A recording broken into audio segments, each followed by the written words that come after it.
기도하고 전화하도록 하겠습니다. 하나님 아버지 감사합니다. 저희 마음과 심령 가운데 주 예수여 오셔서 다스려 주시고 인도하여 주시길 간절히 원합니다. 예수학교가 한국 교회 가운데 예수를 전할 수 있는 귀한 통로 될 수 있도록 하나님 인도하여 주시고, 예수 때문에 기쁨이, 예수 때문에 감사가, 예수 때문에 회개의 역사가 일어나게 하셔서 돌이키는 역사, 다시 회복의 역사들이 일어날 수 있도록 하나님 인도하여 주시기를 간절히 원합니다. 모든 것을 주님께 의탁하고 예수님의 이름으로 기도 올리옵나이다. 아멘. 아멘. 나 무엇과도 주님을 바꾸지 않으리. 우리 찬양 함께 하겠습니다.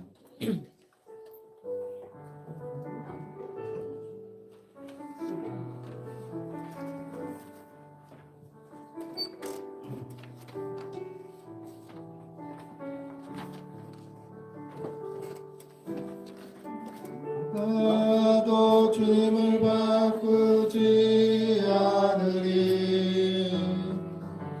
다른 어떤 은혜 구하지 않으리. 오직 주님만이 내 삶의 도움이시니 주의 친구 되기 원합니다. 주님 사랑해요.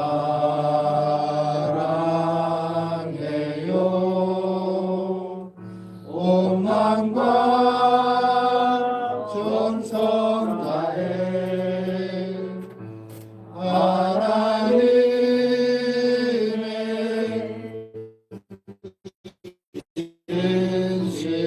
신실한 친구 되기 원합니다. 나 무엇과도 예수님 바꿀 수 없네. 나 무엇과도 예수를 바꾸지 않으리. 다른 어떤 은혜 구하지 않으리. 오직 예수만, 오직 예수만이 내 삶의 도움이시니 예수 친구 되기 원합니다. 예수 사랑해요. 예수 사랑해요.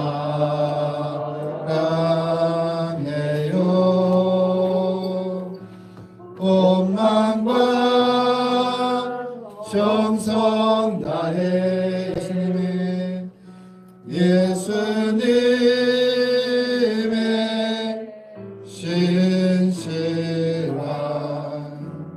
친구 되기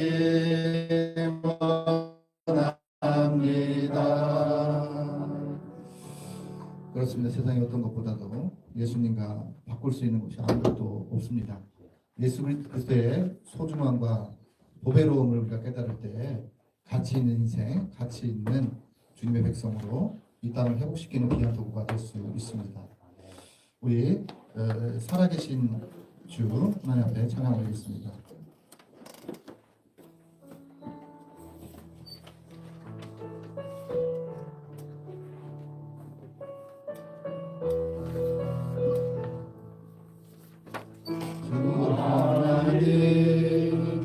복생 다 예수 날 위하여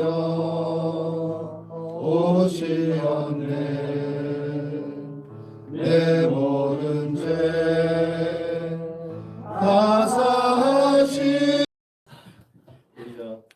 한국기독교 협동 목사님으로 수고하고 계십니다. 나오셔서 사회. 할렐루야. 아, 네. 에스더만 모이면 대한민국이 복음통일 될 것 같다라는 그런 확신이 왔습니다. 이제 중국을 향해서 우리가 선교도 가야 되고, 그래서 에스더라는 이름을 가지신 분은 다 모이시면 될 것 같습니다. 이번 시간에는 자담의 주제, 왜 예수님을 찾지 않을까라는 주제를 가지고 예수말씀연구소 예수학교 소장님이신 송희창 교수님 나오셔서 말씀 전해주시겠습니다.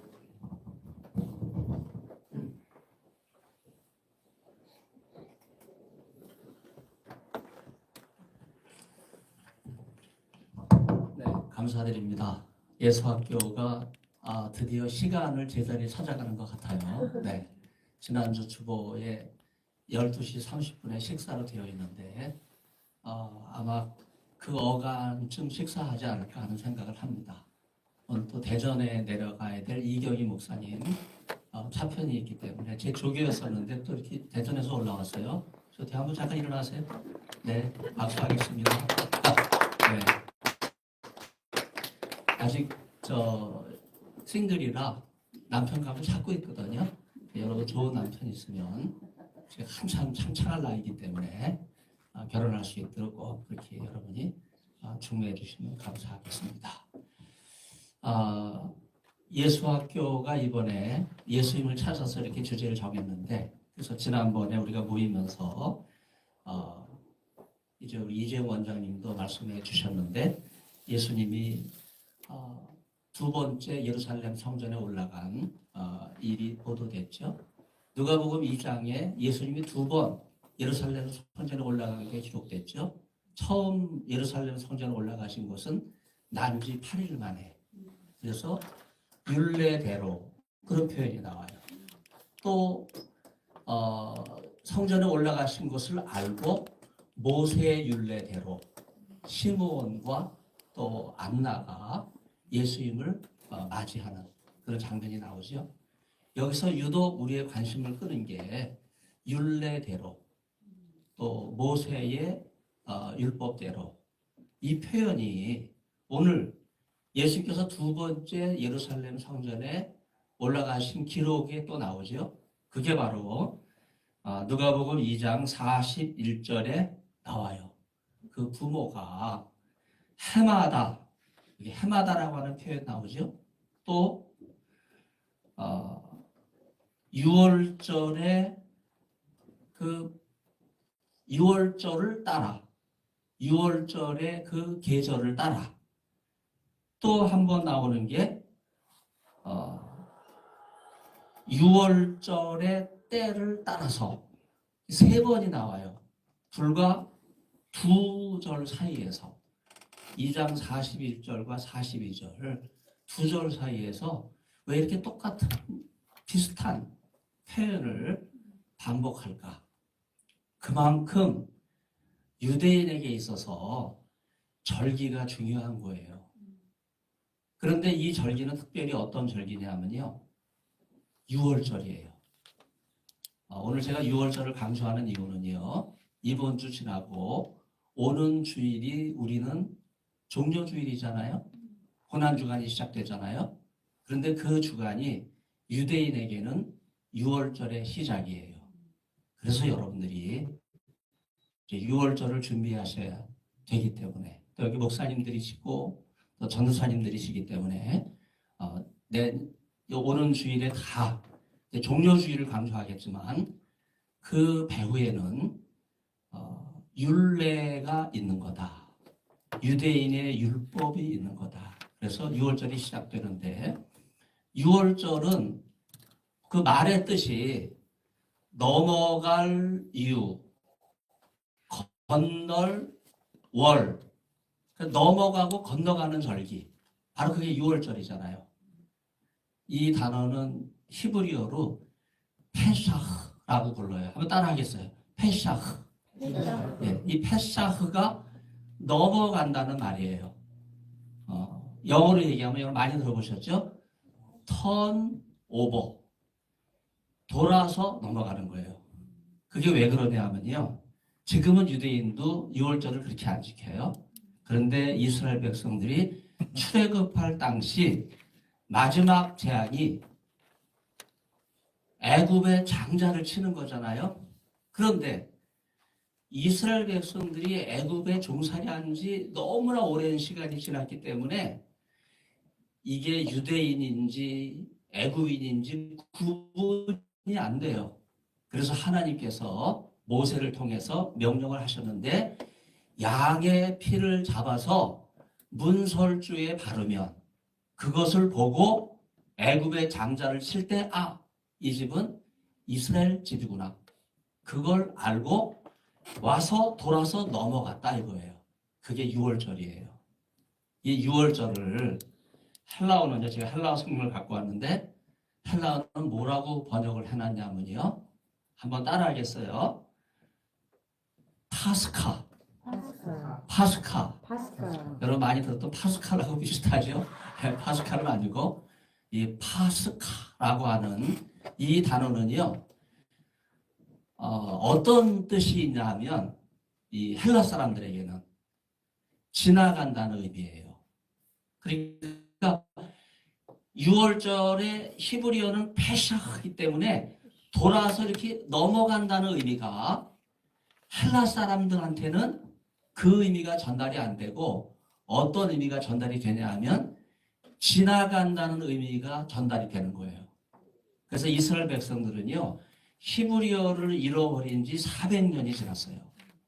그래서 400년 전에 히브리어를 잃어버린 이스라엘 백성들을 위해서 성경을 헬라어로 번역했잖아요. 그게 70인역이에요. 그래서 그 70인역으로 구약 성경을 계속 읽었는데 그 70인역에 6월절을 페사흐로 읽으면 히브리어를 아는 사람은 그렇게 읽지만 헬라어로 번역되어 있는 성경을 읽는 유대인들은 파스카로 읽었기 때문에 넘어간다는 의미가 아니라 어떤 의미예요? 지나간다는 의미로 들은 거예요. 그런데 이 지나간다는 의미가 바로 예수님께서 예루살렘 성전에 12회 되셨을 때 올라갔던 장면을 보면 그대로 재현이 돼요. 어떻게 재현이 되고 있습니까? 그 부모가 지나가는 절기를 맞이해서 파스카죠. 예루살렘에 올라가는 거예요. 베들레헴에서 먼 길을 지나가는 거예요. 그리고 절기 동안 예루살렘에 머물다가 다시 그들은요 베들레헴으로 돌아가요. 부모가 먼 길을 떠나서 예루살렘까지 올라왔는데 거기서 무슨 일을 했는지 내용에 기록되어 있진 않아요. 그냥 올라갔다가 절기가 지난 다음에 다시 땡하고 베들레헴으로 다시 내려가는 선을 긋는다면요. 한번 여러분 손 이렇게 한번 해보세요. 선을 한번 그어보겠어요? 베들레헴에서 예루살렘, 예루살렘에서 베들레헴 이게 지나가는 절기로 6월절이 묘사되고 있어요. 그런데 400년 동안 6월절을 그렇게 지나가는 절기로 알고 있던 이스라엘 백성들에게 넘어간다는 절기의 의미가 아니고 지나간다는 절기의 의미가 아니고 새로운 6월절의 의미를 제공해 주신 분이 예수님이에요. 그래서 오늘 본문에서는요. 6월절의 주인공이 과거에는 어린 양의 피를 바른 문설주 그 옛 추억의 절기만을 생각하는 유대인 이런 유대인을 이제 예수님께서 새로운 6월절의 주인공을 말씀하시면서 바로 그 이스라엘의 장자가 죽어야 되는데 그 장자가 죽지 않고 살아야 될 그 어린 양, 그 어린 양이 누구냐? 바로 이 어린 양은 이제 12살이 돼서 예루살렘에 올라가셨고 6월절에 새로운 주인공이 되시는 예수님이시다. 이러한 새로운 영적 사건과 새로운 6월절의 의미를 제공해 주고 있는 것이 바로 12살 때 예루살렘을 찾으신 이 예수님의 모습에서 나오고 있는 거예요. 그런 점에서 우리가 자칫 잘못하면요, 오늘 본문은 예수님의 부모라고 우리말 성경에는 아마 예수께서 아마 그렇게 나올 거예요. 처음부터 예수님이 언급되는 것 같지만요, 사실은 헬라어 성경을 보면요, 그냥 그의 부모 이렇게 되어 있어요. 그리고 그가 12살 되었을 때 헬라어는 그렇게 시작해요. 예수님이 들어가질 않아요. 예수님은 몇 절 지난 다음에 어디서 나오냐면 아이 예수를 잃어버렸다고 할 때 그때 등장을 해요. 다시 말해서 유대인들이 생각하는 6월절 절기도 다 지나가고 헬라어로 번역된 지나가는 절기도 다 지나가고 이제 6월절의 새로운 주인공이 되시는 예수님께서 등장하는 그 무렵에 아이 예수라고 하는 표현이 등장합니다. 여기에서 사용되는 아이라는 표현은요, 특별히 헬라어를 보면 호파이스라는 단어로 되어 있어요. 이 표현은요, 예루살렘 성전에 올라간 아이들이 얼마나 많겠어요. 그 많은 아이들이 있는데 그 아이들을 지칭하지 않아요. 유일하게 한 아이를 지칭합니다. 그 아이가 누구예요? 예수스 호파이스. 예수님이라는 이름을 가진 바로 그 아이. 그걸 지칭하고 있는 거예요. 여러분, 왜 예수님께서 12살 율례대로 예루살렘에 올라가셨을 때 수많은 아이가 있었음에도 불구하고 왜 예수님 한 그 아이를 지칭하면서 이제부터 6월절의 주인공은 예수님이다. 왜 이걸 강조했을까요? 바로 여기에 구원의 비밀이 있기 때문이에요. 그럼에도 불구하고 그 부모는요, 그 많은 아이들 가운데 예수님만이 6월절의 주인공이시라는 사실을 잃어버리고 있었어요. 알지를 못했어요. 그렇기 때문에 오늘 제목처럼 왜 예수님을 찾지 않을까?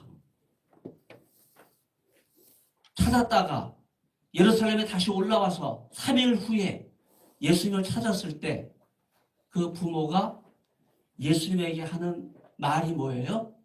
얘야 그러잖아요. 아까 원장님 말씀하신 것처럼. 그때 얘야는요, 파이스가 아니에요. 테크논이에요.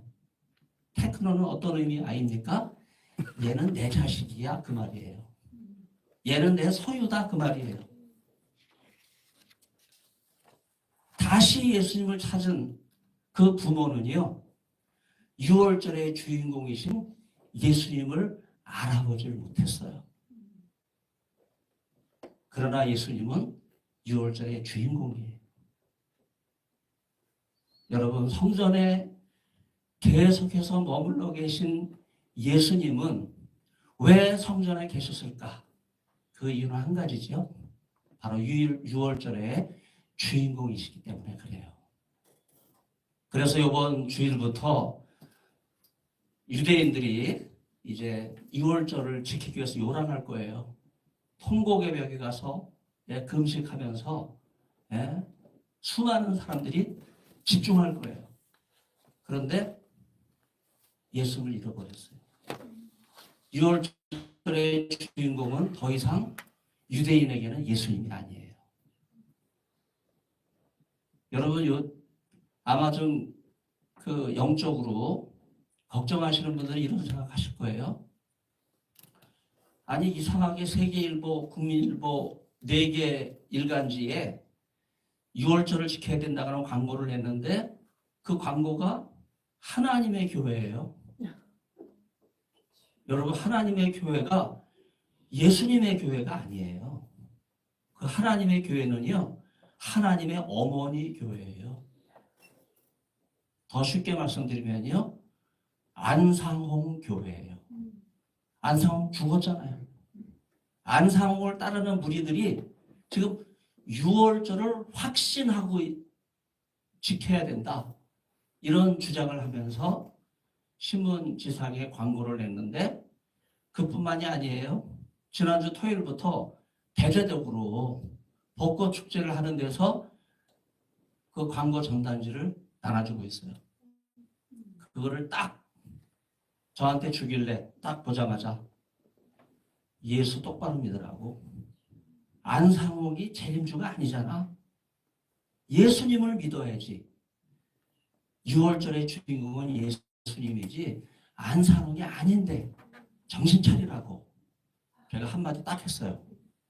근데 제가 가는 한 2.5km 그 끝에 그 휘경동 그 산 대봉산 자락에 하나님의 교회가 그 산자락에 어마어마한 건물을 사놨거든요. 거기서 파송된 거예요. 제가 가는 길에 쪽지를 나눠주는 안상홍 무리들이 자취를 다 감췄어요. 여러분 한마디가 중요한 거예요. 네. 지금 이단들이 얼마나 독이 올라 있는지 몰라요. 지금 한국교회가 절체절명의 위기 가운데 있는데 예수님을 꼭 회복할 수 있기를 바랍니다. 6월절의 주인공은 예수님이에요.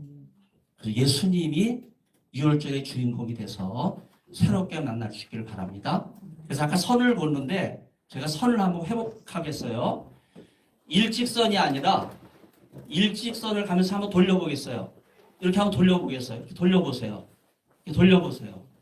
네, 이게 6월절을 회복하는 선이에요. 기독교는 천지창조부터 예수님 재림하시는 최후의 심판 종말까지 일직선이 아니고요.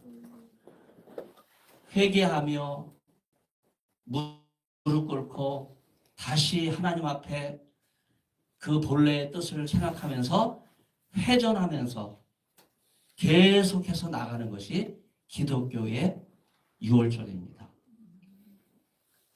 그래서 예수님이 동행한 줄 알고 예루살렘 성전에 지내다가 다시 절기가 끝나서 베들레헴으로 갈릴리로 돌아가던 그 부모가 다시 돌아오잖아요. 이게 원을 그리는 것과 같은 거예요. 네. 미약하지만은 이런 모습을 통해서 다시 제자리를 찾아가고 다시 원래 하나님 말씀하시는 그 자리로 찾아가도록 하는 것이 성경이 우리에게 주는 메시지입니다. 윤석열 대통령이 탄핵이 돼서 헌재를 통해서 다시 복귀할 줄로 알았는데 그냥 전원일치 판결로 파면되지 않았습니까? 저는 밥맛을 잃어버려가지고요. 지금 밥이 맛이 없어요. 네. 너무나 마음에 근심과 걱정이 가득 차 있어요. 근데 지난 78년을 돌이켜보면요. 대한민국 자유민주주의 헌정사가 이와 같았어요. 1948년 이승만 대통령이 자유민주주의 대한민국을 세울 때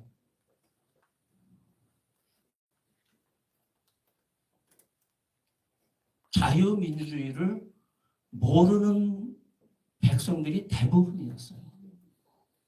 일제시대 때 나라를 잃어버렸을 때 1919년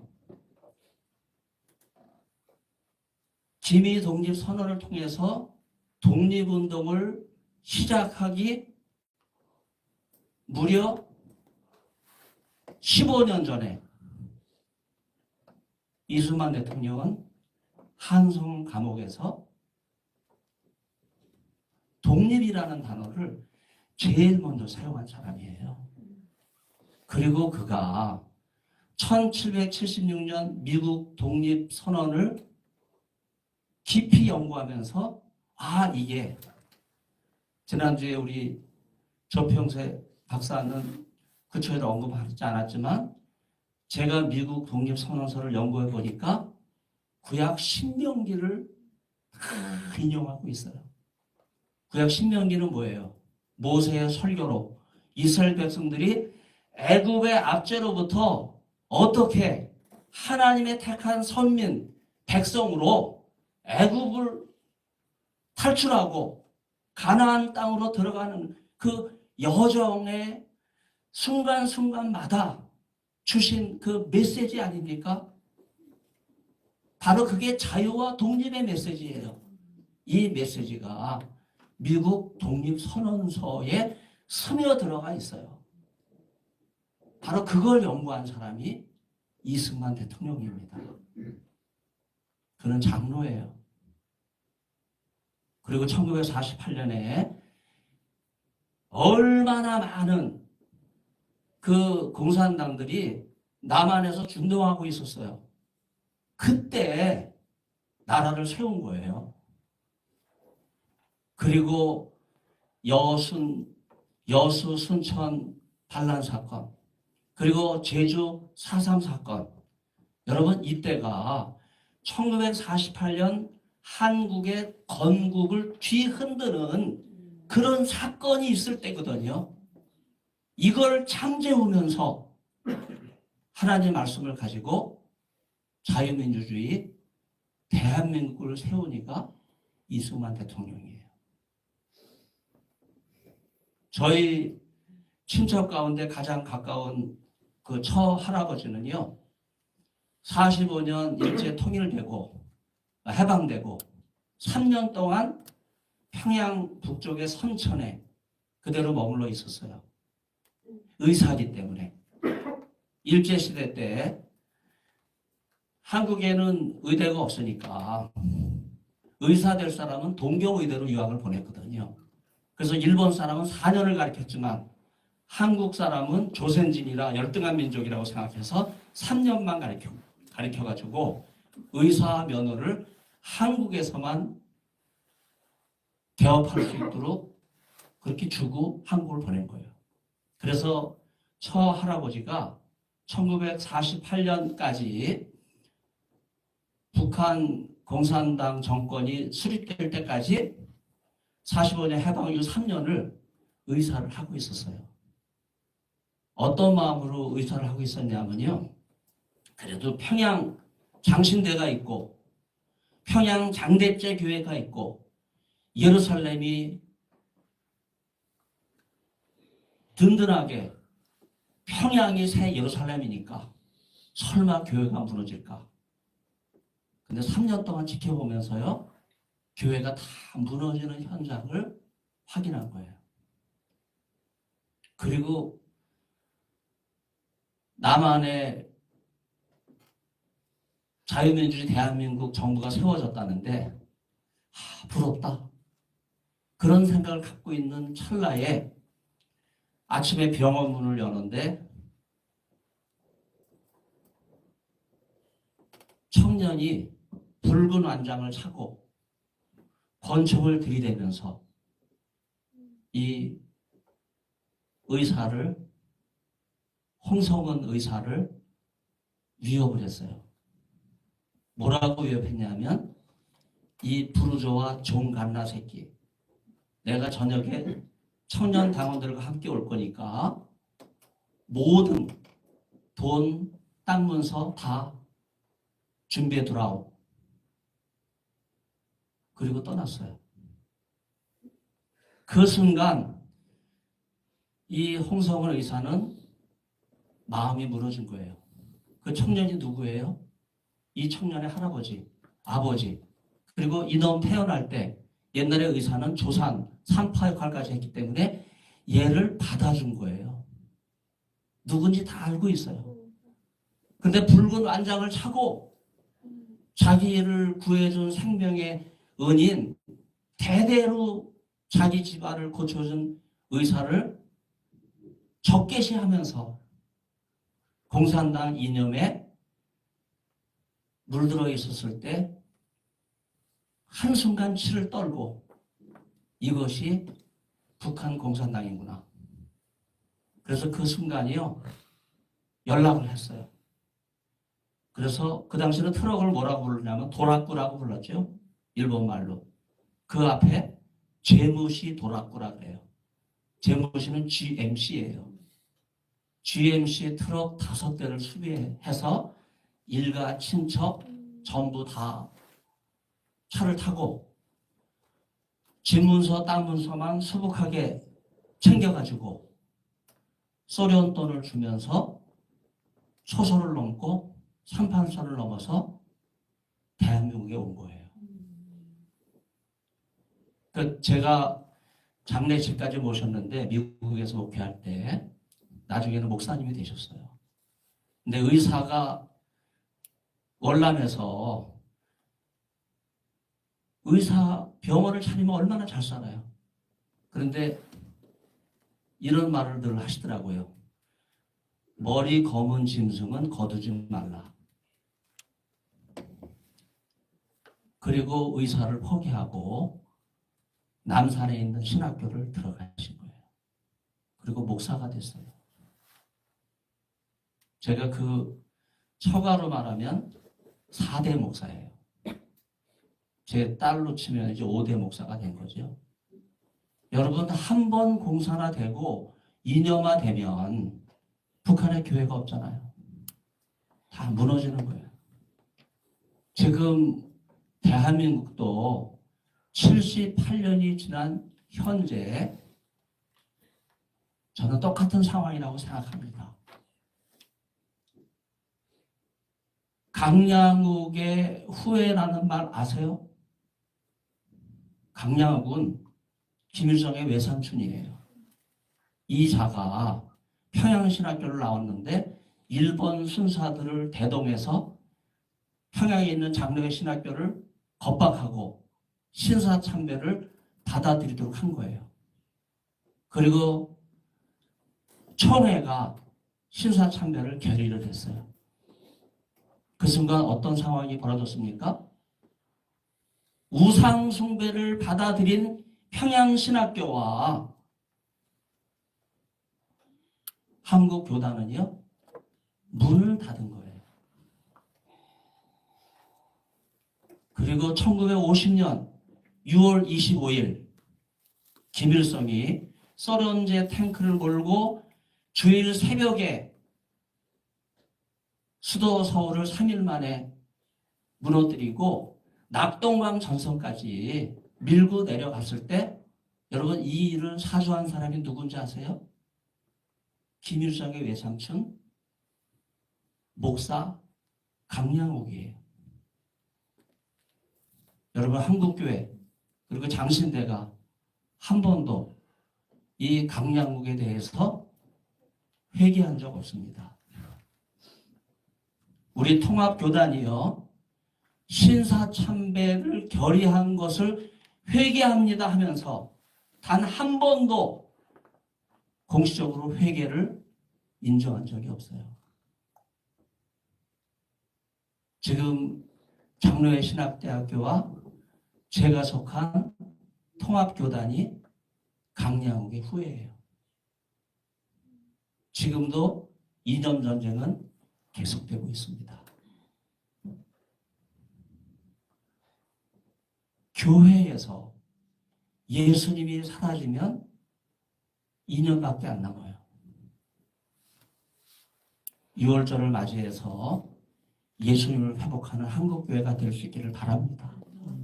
장신대와 통합교단이 다시 예수님에게로 돌아올 수 있기를 바랍니다.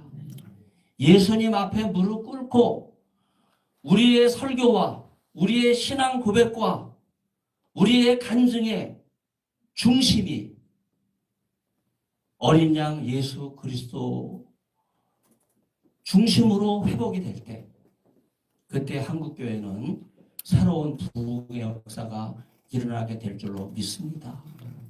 우리가 이 일을 위해서 예수학교가 깨어 기도해야 되고요. 오늘 새벽기도에 갔다 오면서 제 집사람이 오늘 예수학교 가지 말라고 얘기하더라고요. 그래서 아니 무슨 얘기냐고. 예수학교 가면 잡혀간다 이거야. 네. 그래서 제가 그랬어요. 잡히든 놓이든 모든 것은 다 하나님의 뜻대로 하는 거니까 아무 걱정하지 말라. 여러분 제가 일개 은퇴 교수고 일개 그 목사에 지나지 않잖아요. 그런데 제가 뭔데 민주당 최고위원회에서 몇 번씩이나 저를 거론하는 거예요. 그게 신호가 돼가지고요. 그 신호가 언제부터 왔냐 하면요. 제가 열흘 전에 장신대 앞에서 우리 학생들 300명과 함께 시국 반대 선언을 한 적이 있거든요. 그 사건 이후에 그 다음날 아시는 분은 아시겠지만은요. 한국 일간지를 제가 도배를 해버린 거 알고 계세요? 그 다음날도 마찬가지. 모든 찌라시 유튜브가 저를 공격을 하고 있어요. 그러나 저는요. 이미 10년 전에 그런 경험을 했거든요. 주일 지나고 장신대 새벽기도 순서를 따라서 새벽기도 설교를 했는데 그 설교가 요한계시록 9장이에요. 출애굽의 10가지 재앙이 인용이 되면서 지금 악한 사탄의 세력이 한국교회를 공격하고 있다. 우리는 이 요한계시록 말씀대로 대비해야 된다. 그 찬송도 마귀들과 싸울지라 찬송을 택해가지고 제가 불렀어요. 그런데 그 새벽기도 설교는요. 제가 택한 게 아니에요. 순서대로 주는 거예요. 그래서 그 전날 8장 했으니까 제가 9장하고 그 다음 날은 10장을 한 거예요. 그렇게 해서 설교를 하고 기도를 하고 8시 반 수업에 들어가기 위해서 금식하면서 이제 수업에 들어갔는데 중간에 쉬는 시간이 됐는데 제 연구실이 난리가 난 거예요. 연구실을 공격을 했어요. 그리고 게시판을 보라 그러더라고요. 하라고 장신대 학생들이 1600명밖에 안 돼요. 그런데 수천 개의 청원글이 올라왔어요. 여러분 목사는요. 하나님 말씀대로 설교하는 거예요. 여러분 그때부터 우리 학생들이 장신대가 어떤 상황에 있는지 알게 된 거예요. 그리고 기도했어요. 그리고 어떻게 장신대가 이럴 수 있느냐. 장로님들이 일어났어요. 총회가 일어났어요. 그래서 동성애를 옹호하는 학생 직원 불문하고 징계위원회에 회부한다. 그런 조항을 장신대뿐만 아니라 통합교단 7개 신학대학의 학칙으로 만들어진 거예요. 그리고 2003년에는요. 한번 따라하겠어요. 퀴어 신학. 약하시네요. 퀴어 신학. 동성애. 양성애. 성전환. 이단. 이런 결의를 한 게 통합교단이에요. 그런데 안타까운 거는요. 통합교단이 이런 결의를 한 것 자체를 교수들은 모르고 있어요. 그래서 학문적으로 자기들이 배운 대로 동성애를 지지하고 옹호하는 이러한 일을 하는데 여기 학부이라는 여기 담임 목사님도 제 제자예요. 그렇게 훈련받은 분들이 10년 전에는 없었어요. 그러나 10년이 지난 다음에는 장신대의 10% 정도의 이제 학생들과 동문들이 형성되어 있는 거예요. 앞으로 10년, 20년 후에는요. 이들이 한국교회 주역이 될 줄로 믿습니다. 한 가지는 유월절의 주인공이신 오직 예수님만 따르면 반드시 한국교회는 회복될 줄로 믿습니다. 78년 동안 이념전쟁 계속되고 있어요. 여러분 10명의 우파 대통령들이 다 중간에 그만두기도 하고 2명은 그만뒀어도 감옥에 가고 여러 이유로 인해서 그 명예가 훼손된 여러분 이런 일들 똑똑히 보고 계시죠? 여러분 이것이 저 중공과 북한의 지령에 의해서 움직이는 이념 전쟁입니다. 이걸 이길 수 있는 유일한 길은요 예수님밖에 없어요. 예수님의 보혈의 공로를 가지고 나아갈 때 여러분 공산당은 유물론이거든요. 이 유물론을 이기고 오직 하나님의 말씀 하나로 믿고 나아갈 때 승리가 있으리라 확신합니다. 이런 믿음을 가지고 나가는 주의 귀한 백성들이 다 되시기를 간절히 기원합니다. 기도하겠습니다. 만군의 하나님 아버지, 놀랍고 크신 은혜로 저희들을 예수 학교로 인도해 주신 것 감사드립니다.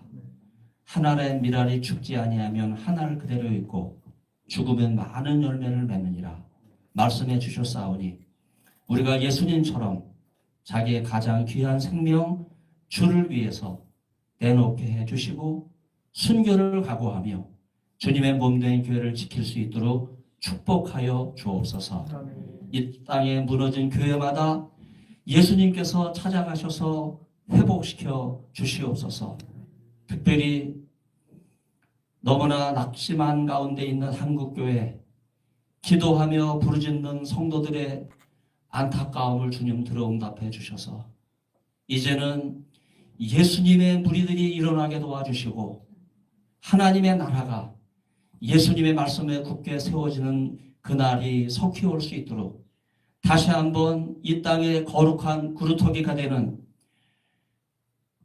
예수님의 신실한 성도님들 축복하여 주셔서 민족복음화 세계선교 귀한 사명 감당하게 하여 주시옵소서. 특별히 저 경북 의성과 안동 지역의 산불로 120년 넘은 교회도 전소되었다는 안타까운 소식이 있습니다. 보수와 민주의 심장인 대구 경북을 축복해 주시고 이 위기 때에 다시 정신을 차리고 일어날 수 있는 여건을 우리 하나님 허락하여 주시옵소서.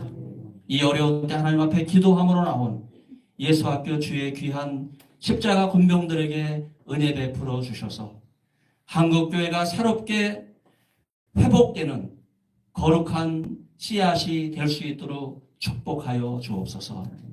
베풀으시는 은혜 감사드리고 모든 말씀 예수님의 이름으로 기도드립니다. 아멘.